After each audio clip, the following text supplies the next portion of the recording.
Hello friends, welcome to another video of Joshika's journey, and in this video we are going to be seeing how to make slime with just 2 ingredients. So let's see the things needed. All you need is a mixing bowl and a stick to mix with, and your desired color paint, and Fevigum and Camel paste. These 2 are the main ingredients for a slime. So without further ado, let's get into the video.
Till I get up, time is barely on our side.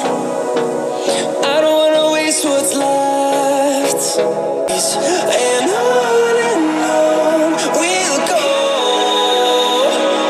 through the wastelands, through the highways, and on.